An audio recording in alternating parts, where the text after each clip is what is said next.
महाकुंभ में दुनिया भर से लोग आ रहे हैं। हर फील्ड से सनातन में आस्था रखने वाले लोग यहां आ रहे हैं। करोड़ों की नौकरी और मॉडलिंग वाली दुनिया छोड़कर लोग सनातन के रंग में दिख रहे हैं। आईआईटी बाबा और हर्षा रिछारिया इसके दो उदाहरण हैं। ये दोनों ही अब तक महाकुंभ में भयंकर वायरल थे। दोनों की जबरदस्त चर्चा हो रही थी। जैसे जैसे ये वायरल हो रहे हैं, चर्चित हो रहे हैं, वैसे ही इनको लेकर कंट्रोवर्सी भी हो रही है। लोग तो अब ये भी कह रहे हैं कि अगर ये गुमनाम रहते और महाकुंभ में चर्चा में ना आए होते तो शायद ये विवाद भी ना होते। लेकिन अब सवाल उठ रहा कि दोनों गायब कहां हो गए। आईआईटी बाबा को लेकर जो कंट्रोवर्सी हो रही है वो आईआईटी बाबा के आचरण को लेकर हो रही है। जूना अखाड़े के महंत ने आईआईटी बाबा अभय सिंह के बारे में जो कहा वो हैरान करने वाला है। उन्होंने कहा कि आईआईटी बाबा कोई साधु था ही नहीं, वो अखाड़े के नहीं थे, वो मवाली था और जगह जगह रुकता और खाता था। वो गलत आदमी था, उसे मारकर निकाल दिया। वो हमारे अखाड़े का नाम बदनाम कर रहा था। अभय सिंह खुद को सोमेश्वर पुरी का शिष्य बताता था, जबकि सोमेश्वर पुरी का निधन 20 साल पहले हो गया है। अभय सिंह इधर उधर पड़ा रहता था, कभी इसके टेंट में तो कभी उसके टेंट में जाता था। जब इसके बारे में पता चला तो पीट कर उसे भगा दिया। सुनिए खुद पर हो रहे विवाद पर हमारे सहयोगी को आईआईटी बाबा ने क्या बताया। इतनी बातें हो गई कि आप अशांत हो गए। कईयों ने तो ये कहा कि उनका दिमाग हिल गया है कि कोई मिले, मुझे मिला 16 मढ़ी के पास, उन्होंने कहा वो खिसक गए हैं और इसीलिए वो खिसक गए हैं। नहीं, ये सब तो पहली बार थोड़ी हुआ मेरे साथ, बहुत पहले भी होता गया है। लोगों को ऐसे ही लगता है क्योंकि जो अब तुम्हारे हर एक भाव होते हैं ना अलग अलग टाइप के। जैसे मैं तो लोगों को यही बोलता हूँ कि जैसे कृष्णा, काली और शिव। अब तुमको कृष्णा पसंद आता ज्यादा, क्योंकि वो हंसता खेलता रहता है, मजाक करता रहता है, उल्टा पुल्टे जवाब देता रहता है।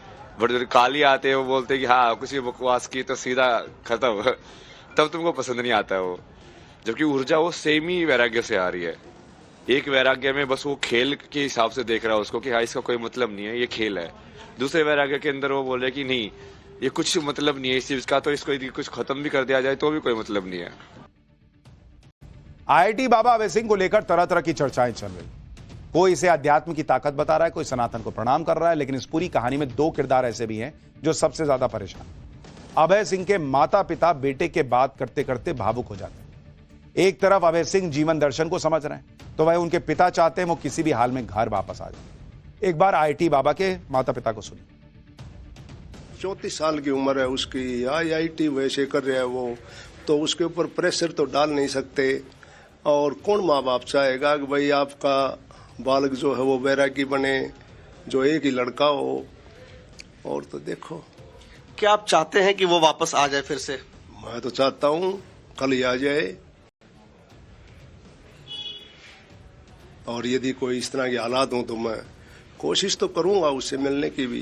तो मनाने की कोशिश कभी की कि छोड़ो अध्यात्म, वापस आओ, गृहस्थ जीवन में करो, पारिवारिक जीवन में आओ, कभी इस तरह से आप लोगों ने मनाने की कोशिश की? तो 3-4 दिन पहले तो इल्म हुआ कि भाई उसने इस तरह वैराग्य धारण कर लिया। उससे पहले तो उसने कभी संकेत ही नहीं दिए। अब मैं वैराग्य भी ले सकता हूँ।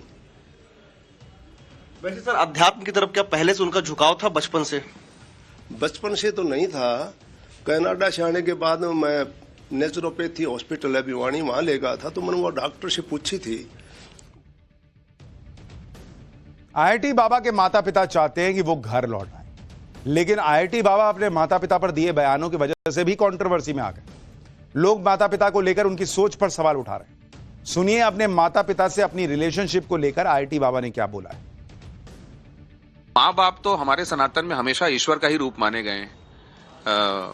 सबसे पहले प्रातः काल उठ के उन्हीं के पैर छूने का विधान बताया गया है शास्त्रों में, और आप कह रहे हैं कि वही आपके साथ, आप उस तरीके से उनको परसीव ही नहीं करते। नहीं, वो तब तक है ना, वो गृहस्थ के अंदर ही है। वो गृहस्थ के बाद यदि तुम सत्य को देखोगे तो उसके हिसाब से तो तुम्हारे लिए अपने माँ बाप ज्यादा होने ही नहीं चाहिए दूसरे के माँ बाप के हिसाब से। तुम अपने पड़ोसी को भी बराबर मानोगे और अपने घर वाले इंसान को भी बराबर मानोगे। सत्य तो वही होगा, तभी तो तुम्हारी डिटैचमेंट और वो सब कम होगी कि हाँ मेरे लिए ये ज्यादा इंपॉर्टेंट है, ये कम इंपॉर्टेंट है। जो आप अभी थोड़ी देर पहले डिस्कस कर रहे थे, सारे की सारे इश्यू तो वही से अटकते ना कि जो चीज मेरी है वो सिर्फ मेरी होने की वजह से उस चीज की इंपॉर्टेंस हो गई है कि वो मेरी मम्मी पापा। अरे तो उनको इक्वल ही मानते हुए, बाकियों से इक्वल मानते हुए, कोई आपसे मिलना चाहता है जिसने आपको जन्म दिया तो आप जाएंगे मिलने? मतलब वो इक्वल मानते हुए तो वो मिलते ही नहीं है ना। मतलब वो तो ऊपर मान के मिलना पसंद करते हैं हमेशा कि आप जैसे आपने स्टार्टिंग में बोला जिन्होंने आपको जन्म दिया है। नहीं, मैंने भी उनको बनाया है ना। लोग इस चीज को नहीं समझते कभी कि डुअल रिलेशनशिप में हमेशा एक रिलेशनशिप दूसरे रिलेशनशिप को पूर्ण करती है। माँ बाप तब तक हो ही नहीं सकते, माँ बाप जब तक पुत्र और पुत्री ना हो। आईटी बाबा अभय सिंह से जुड़े विवाद पर सोशल मीडिया से लेकर अलग अलग प्लेटफॉर्म्स पर चर्चाएं हो रही हैं। अभय सिंह भी अपने अजीबोगरीब बातों और हरकतों से इन चर्चाओं को खाद पानी दे रहे हैं। कभी वो मलंग बनकर नाचने लगते हैं तो कभी फक्कड़ों की तरह घूमते दिखते हैं। कोई अभय सिंह को ढोंगी कहता है तो किसी के लिए अभय सिंह फिलोसोफर हैं जो दर्शन की बातें करते हैं। अब उनके नए हुलिये की चर्चा हो रही है जिसमें वो माथे पर सिंदूर लगाए दिख रहे हैं। अभय सिंह ने सिंदूर क्यों लगाया है, सुनिए क्या बता रहे हैं। ये चेहरे पे मुस्कान तो वैसे ही है आपकी, लेकिन मैं ये मांग भरी हुई क्यों देख रहा हूँ, यहाँ ऊपर सिंदूर क्यों है? ये सब मैं करता रहता हूँ ना, अलग अलग ऊर्जा के लिए। ये सब को आप मतलब ऊपर वाली लीला मानो ना उसको। ऊर्जाओं को जागृत करने के लिए क्या है ये? हाँ, ऊर्जाओं को जागृत करने के लिए अपने अंदर से वो मेंटली भी रहता है ना ये चीज कि तुमने ये चीज की है तो अब तुम काइंड ऑफ लाइक वो चीज हट गई है साइकोलॉजिकली।